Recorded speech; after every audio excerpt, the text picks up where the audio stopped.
Puppies at play while the world falls apart. Enjoy. At least you get to watch something peaceful while you watch the world go to literally shit in front of your eyes.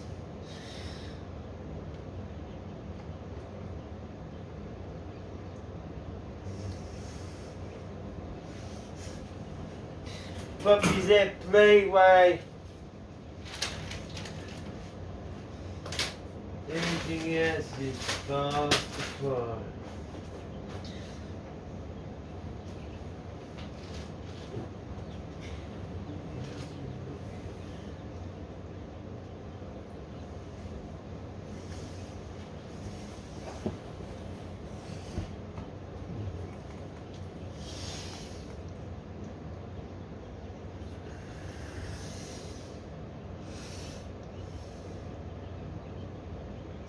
Why y'all wanna hide over there?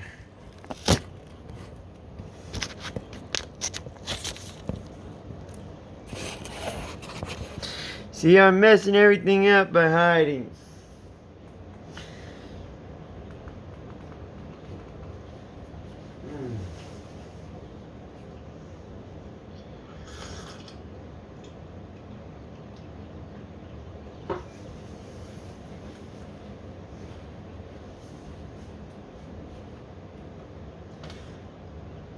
Good afternoon. I want to welcome these leaders for coming in to have this very important discussion.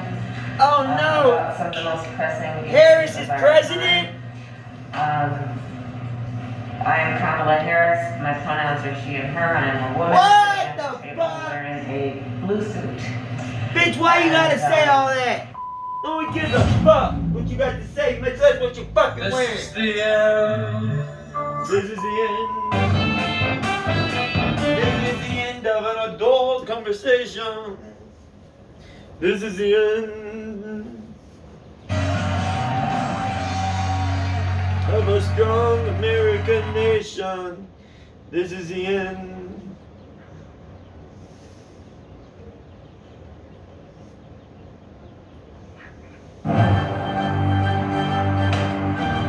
Good evening, Slave. We're now doing the long-awaited sequel to that you've been waiting for. Monkeypox is officially a public health emergency. We're about to bottle feed you the full details, which will put you into a fearful state, and then you'll be very suggestible to everything we say after that. We'll also be terrorizing you with updates on President Fully Protected Biden contracting COVID, the climate emergency, and how the World Economic Forum wants to block out the sun. Seriously. But first, let's start with the definitely not created in a lab this time, monkeypox. The World Health Organization has declared monkeypox a public health emergency. And the public has declared the World Health Organization a public health emergency. But the public doesn't control the narrative, so who cares? Here's what the head of the World Health Organization and Chinese Communist Party official Tedros something or other had to say. I have decided that the global monkeypox outbreak represents a public health emergency of international concern. Scary, I know, but it gets scarier.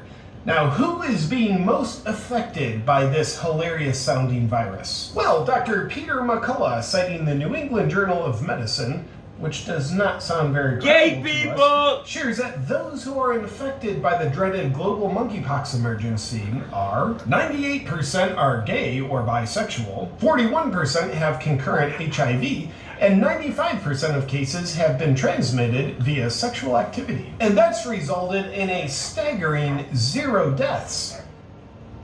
What a global pandemic! Can you cancel my weekend plans? Just tell the fellas something came up. As you can see, this is a public health emergency that affects us all. Your obedience to everything we tell you now and moving forward is the only way to protect yourself. However, there are those who suffer from a deficiency in obedience who are saying, another public health emergency that gives authoritarians complete control over our lives? This is like the boy who cried wolf. Well, it's actually not like that at all, because in that fairy tale, the boy who cried wolf was not a wolf himself. So this is very different. And in other news, President Brandon announced that he has COVID. Take a look. You're okay. You're not gonna get COVID if you have these vaccinations. Oops, that's not the right clip. Hey folks, guess you heard this morning I tested positive for COVID. Following that I thought you had announcement, the cancer. LMB reports that Joe Biden calls Obama to wish him a speedy recovery after hearing the president has COVID. With Hunter's dad being sick, one would expect the border problem, inflation, and food shortages that have been plaguing our country to start improving if the president's not working. But luckily, Brandon continues to work, even while having the dreaded infection. How's he doing that? Well, the White House doctor says, with all the problems the president is suffering from, this infection is the least of his concerns, and he probably won't even notice it. But the president is facing some criticism for continuing to work, as the woke will always cannibalize their own. Yale medical professor Kim Sue has accused Biden of being a white supremacist for continuing to work while he has COVID. The university professor, who is someone you pay lots of They're money gonna to eat their educate own. your children, said in a tweet, POTUS working while having COVID infection epitomizes white supremacy urgency in the workplace. But the White House responded by saying, that's not the thing that proves Biden's a white supremacist. However, Kim Sue is someone who should be taken very seriously, given that the credentials of her pronouns are listed in her Twitter bio. We can also tell she is a principled person, unafraid to stick up for the truth that she stands for, as she prevents unapproved people from following her account. And while we're on the topic, unfortunately, Paul Duncan, a 35-year-old former NFL and Notre Dame lineman, has died after going into cardiac arrest while jogging around his neighborhood. After a string of similar deaths, there's no word yet on what caused him to go into cardiac arrest, but it was probably old age. Case closed. There will be no further comments on the matter. Moving along. If one virus doesn't kill you, then another will. And if that unfortunately still doesn't kill you, then the weather will. The climate crisis is here and it's real. That's why our narrative is chocked so full of it. And there's no need to worry because we want you to panic. And on the matter, President Biden recently announced climate change programs. But consumers of propaganda are disappointed that he's yet to declare a climate emergency. And for those who are concerned that professional cyclist Joe Biden has yet to declare a climate emergency, don't worry, because that's on the next page in the playbook. What Let's be about the clear. assault The climate bikes? emergency will help They took 'em out. Americans have less food and more poverty while believing they're protected against the weather as they're living in despair. For more on this, don't check out the full breakdown on this video on the JP Reacts channel, linked in the description. To better understand the climate crisis and how it works, take a look at these weather update photos that prove how drastically the globe is warming. The top one is from June 21st, 2017, and the bottom one, with lower temperatures but featuring the color red, is from June 21st of this year. So as you can see, the colors we're now using on lower temperatures are much scarier looking. But is there anyone who can help us defeat the climate crisis? Yes! Oddly enough, the same people who create the narrative on it and go to painstaking measures to get it in front of you every chance they get also have a solution on it.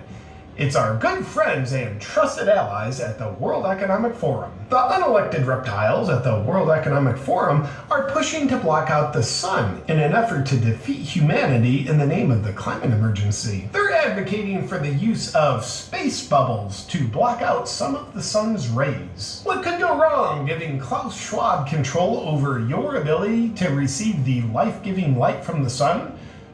Nothing. Because Klaus Schwab himself reassures the public that there should be no risk. Sounds like a good thing to take at face value. You shouldn't worry about the risk if something goes wrong with his scheme to block out the sun. Should probably worry about the risk of it going according to plan. Hey, look at the weather in Antarctica today. We've got to do something about this. In our final story tonight, the Gateway Pundit reports that the city of Kalamazoo, Michigan is decriminalizing public urination, defecation, and littering for equity. And if you think about it, that implies that they think people of color are degenerate enough to want to pee and poop on sidewalks. And that's definitely not a racist perspective they have in their effort to destroy their city under the leadership of leftist Governor Gretchen Whitmer. Observational reports show that Governor Whitmer has an approximate IQ of 47, which Michigan leftists are proud of as it helps create equity for dumb people. That's it for tonight's news. Monkeypox is here, so don't do gay orgies quite as much. And please pray for President Brandon's recovery, but also be an atheist. And there's sun on the horizon for you with Klaus Schwab's dark cloud in the sky. He's so literal with that. Fuck your freedom. Good night. Good, JP. Bringing you the truth.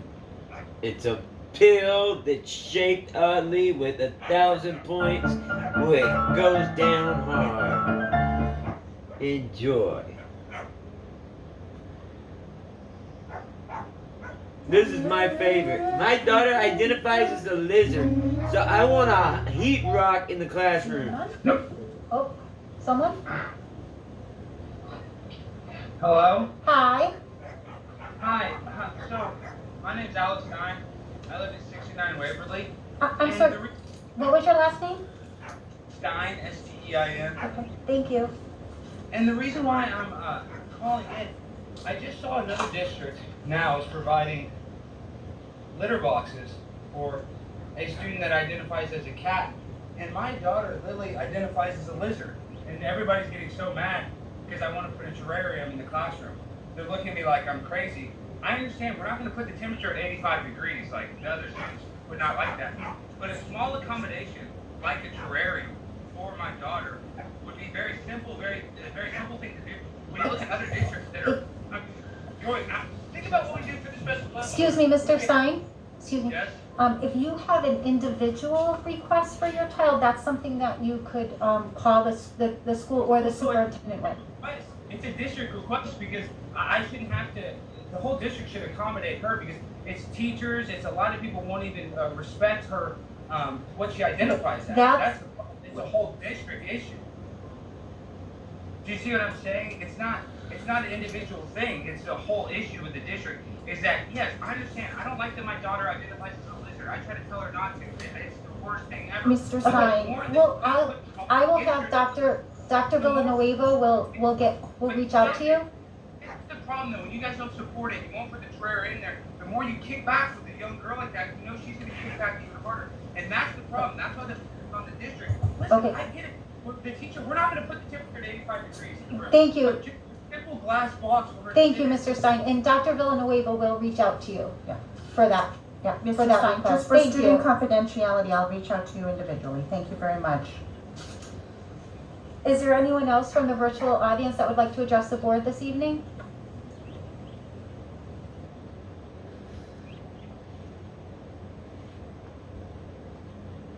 He deserves an aquarium for his daughter.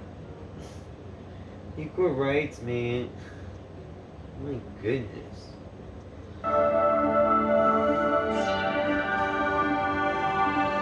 Hey guys, welcome to the Liberal Hive Mind, a channel solely focused on exposing the abundant hypocrisy of the left. Oh man, you know the Biden administration is getting in some serious trouble with their messaging, if even the left-wing White House press correspondents are hammering them. And man, today was an incredibly embarrassing moment for Karine Jean-Pierre, and the rest of these White House goons, even Joe Biden who appeared remotely, every single one of them getting grilled about the definition of recession, and while leftists do what leftists They do, changed the if the term definition. don't fit, then redefine the term. Of course, you know when it comes to basic biology and the definition of a man and a woman, doesn't exactly fit the left-wing Recession narrative. is And the so what do definition of leftists a do? Well, woman. they redefine the term entirely. We've seen them do this many times, and now, apparently, the Biden White House is trying to do that exact same thing, redefine what a technical recession means, as they continue to continue to deny reality, because they know what we've known for a while, what I've been reporting on for a while. We already are in a recession. And the way they're acting right now in such denial, well, I'd say it probably confirms that they probably have the inside scoop that Thursday's GDP report isn't going to be so hot. And they're already preparing to shift their messaging and to flat out lie to try to save face as much as possible. Let's continue to analyze the absolutely abysmal messaging coming out of this White House. We got some stuff to get into, folks, so let's roll the tape. Alright folks, so take a look at the copium, and it's not even just copium, it's incoherent copium.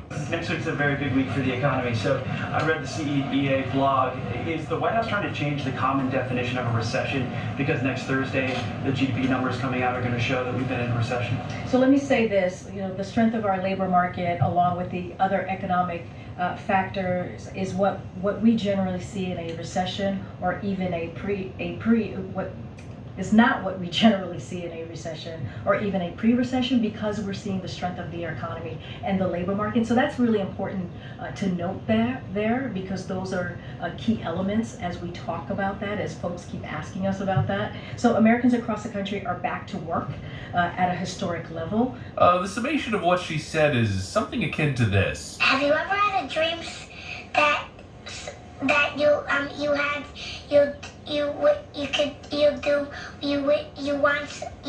you could do so? But this is actually the stance that they're taking. We know the technical definition of a recession, we know what it looks like. It's been declared in the exact same way for decades. But with the Biden administration, they're actually trying to play this angle. Take a look at this from Biden advisor Gene Sperling. The discussion over the weekend, Janet Yellen sort of saying, well, if you have 2 quarters of contracting GDP growth, not necessarily a recession.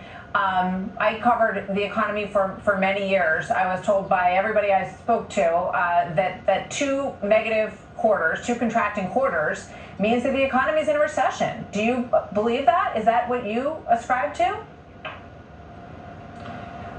That is not the actual definition of a recession. It is a significant contractionary period over a few months. They are actually denying the technical Buying a car. Of course they are, just like science. Science can't be questioned. And science is all about questioning.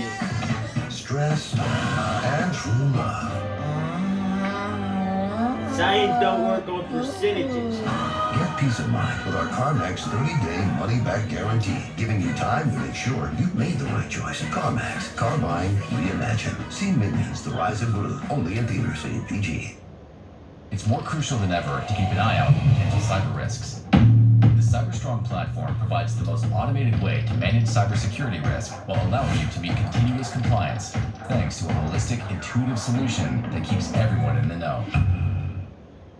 Definition of a recession, because they're hoping to avoid the inevitable, which is the Biden recession. Of course, they don't want that before the midterms, but they don't want that at all. And so instead of face reality, they're delusional and living on another planet. The Biden administration says, well, that's not really the definition of a recession. Really, 2 consecutive quarters of GDP contraction isn't the definition of a recession. Well then, where does this come from? Thursday, that first reading of second quarter GDP, there's a possibility this is a negative number. 2 consecutive quarters of negative growth. The definition of a recession is a decline in output for 2 consecutive quarters, or about 6 months. A recession is just 2 consecutive quarters of economic decline. When we talk about the possibility of a recession, what is a recession? A recession is 2 consecutive quarters. 2 consecutive quarters. 2 consecutive quarters. 2 consecutive quarters of declining GDP. Because as you know, it's 2 consecutive quarters of down GDP. That signals it is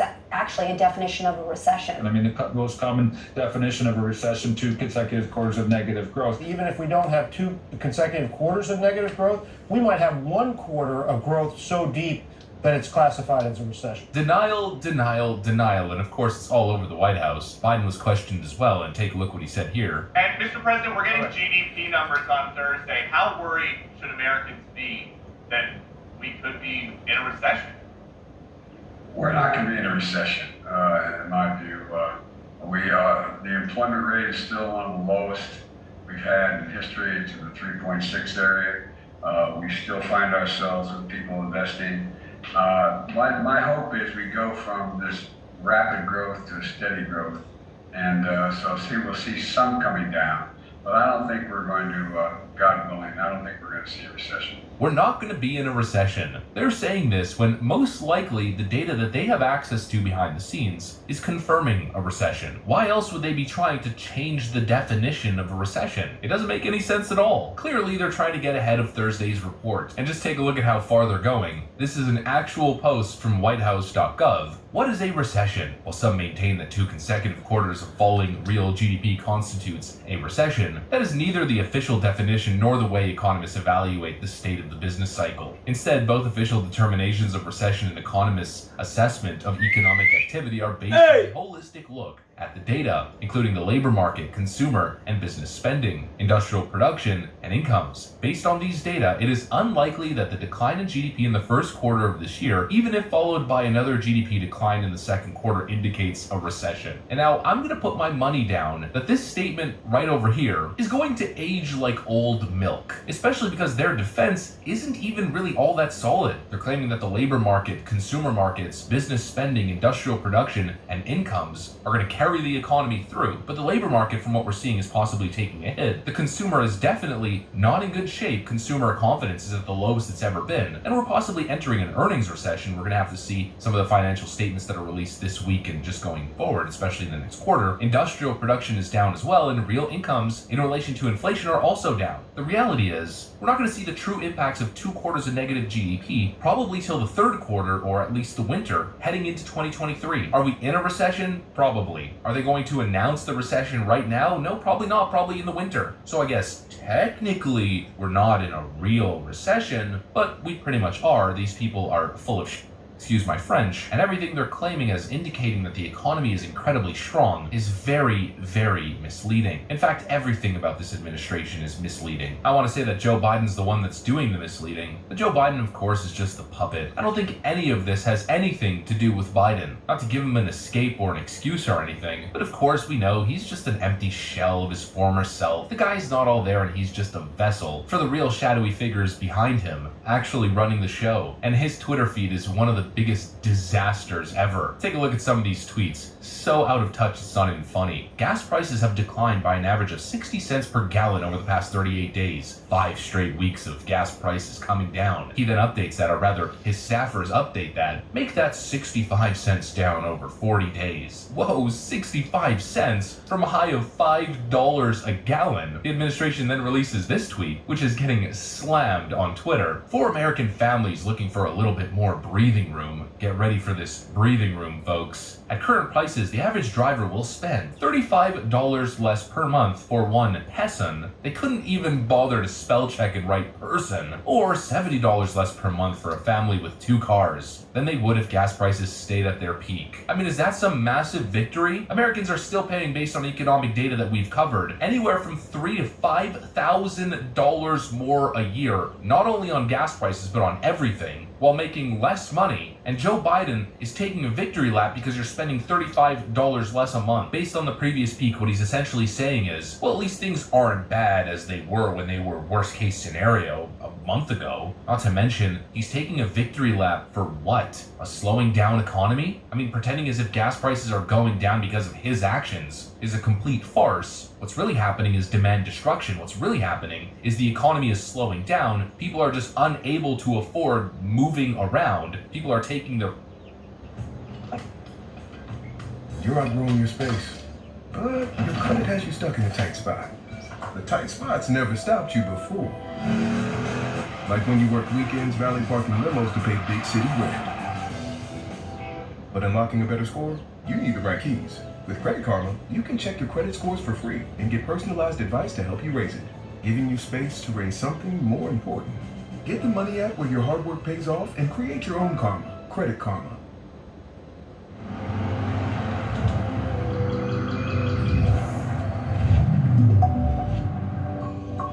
Bluetooth connected.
Hello and welcome to today.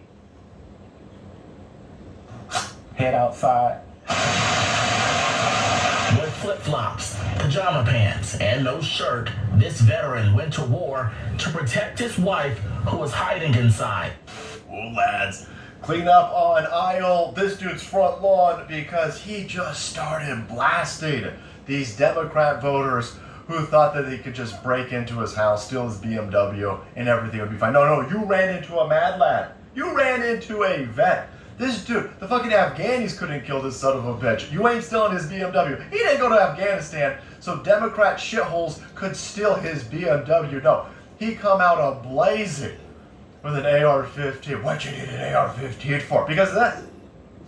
Because what you idiots have done, what you Democrat communist sons of bitches have done to all of these areas. This dude goes out there to fight in Afghanistan, comes back and realizes that the Democrats have set this country on fire and they're trying to unleash their meth head foot soldiers. That's what all these people are. This is why they don't arrest anybody.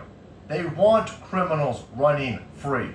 They want it to be open season on citizens. They're trying to keep you in a frantic state. They're trying to boil you like a frog. They're trying to induce crime around you. And they're trying to keep you quiet and shut the fuck up and locked in your house, or else they'll send their foot soldiers in your direction. Well, you sent them in the direction of a dude who's got an AR-15 and he unloaded on your fucking vanguard of criminality over here. Again, this is why they want you disarmed.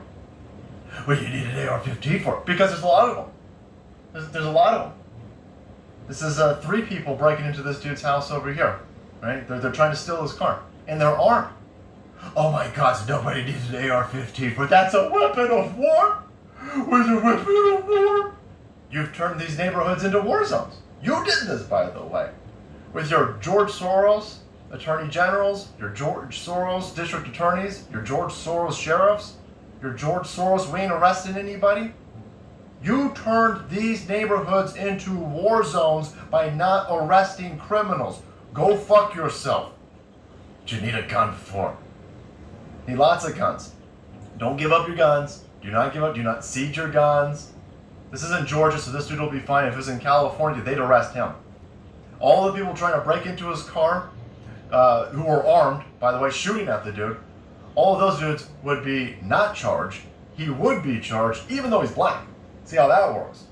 To all you dumb leftards out there who are buying into this woke nonsense, if you're a black conservative, if you're a black person standing up for yourself against the Democrat foot soldiers, they'll arrest you. You could be a gay black dude. They don't care. Right? You're not allowed to defend yourself. Defending yourself against them is the problem. Letting your entire neighborhood burn down, that's the point for leftism. And these idiots that go, well, that's just one instance. Just one instance. Oh my God, this guy's every day are killing David Hogg and raping AOC. I don't think that's at all how that works. But no, this happens all the time. Even the CDC, I think, the CDC, way into your guns, but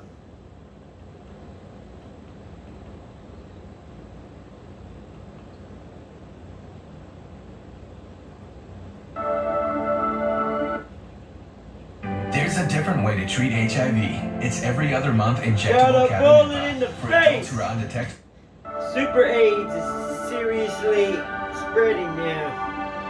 Hey guys, welcome People to on the their Liberal fourth Hive Mind, booster channel of solely it. focused on exposing the abundant hypocrisy of the left. Well, there's a lot of chatter lately about Joe Biden's position in the Democrat Party. We've been covering all of the stories of Democrats publicly telling him that he should step down and not run in 2024. I mean, they're done with the guy. But the question that I We have just for need Democrats training is, wheels it's kind of like that on old his saying, you made your bed, now you gotta sleep in it. wheelchair. The bed is Joe Biden. And what I think these short-sighted Democrats don't realize is that they have no other option. Not only is it a bad idea to challenge your incumbent or to get rid of the electoral advantage that is incumbency, but what are your options? Right now, the only option that Democrats have, the only real option, is Kamala Harris. Or of course Hillary Clinton, but more realistically Kamala Harris. She is at the top of all primary polls. The second name that we always hear is Pete Buttigieg, but he's honestly not even close. The number 2 clear winner, clear option for the Democrats is Kamala Harris. And we already know how much of a blunder that would be. We know where the numbers are at in terms of hypothetical matchups 2024. Kamala Harris losing to Donald Trump by over 10 points on the average average. Of course, because not only does Kamala Harris have a terrible track record as a politician before she became Vice President of the United States, but she's also the least popular Vice President and the biggest disaster to ever occupy that VP role. And let's add another list of embarrassments for Kamala Harris. Get this, folks, another PR blunder for the VP. Kamala Harris was putting together a fundraising event and she had to cancel it because she just wasn't selling any tickets. And this is the Democrats' bright future, next rising star, Vice President of the United States, second most popular Democrat, can't even put a basic fundraising event together. Folks, we have got some stuff to get into. Let's roll the tape. Take a look at this headline right over here. Ouch. Kamala Harris event canceled after low ticket sales. President Joe Biden and Vice President Kamala Harris are two of the most unpopular politicians in the United States, and if anyone needed more proof, we have it. A DNC Women's Leadership Forum fundraiser featuring Vice President Kamala Harris has had to be postponed as ticket sales were slow, Status Quo News reports. The event was rescheduled last minute for the autumn, when the event is traditionally held, after the event couldn't sell enough tickets, it said. When the invites were sent out on May 5th, it was hyped as an incredible opportunity to mingle in person after 2 years of virtual events and meetings. Ticket prices range from $250 to $50,000, according to the reports, which is pretty typical for these fancy schmancy events with all of these billionaires looking to gain influence with influential politicians. DNC spokesperson Daniel Wessel is on record claiming that Kamala Harris is a huge draw for events, but did not give a reason why the event was rescheduled. Rumors are flying that some of President Joe Biden's allies have at least looked into the idea of replacing Vice President Kamala Harris. In a scathing piece from the New York Magazine titled, "There Has to Be a Backup Plan," there's a backup plan, right? Inside the 2024 soul searching that's happening in every corner of the Democrat Party, author Gabriel Debba Dinetti discusses how Democrats are facing a reckoning. Debba Dinetti notes that there seems to be a major divide between Biden and his allies on one side and Harris and her loyalists on the other. Well, according to these ticket sales, it seems that Kamala Harris has no loyalists.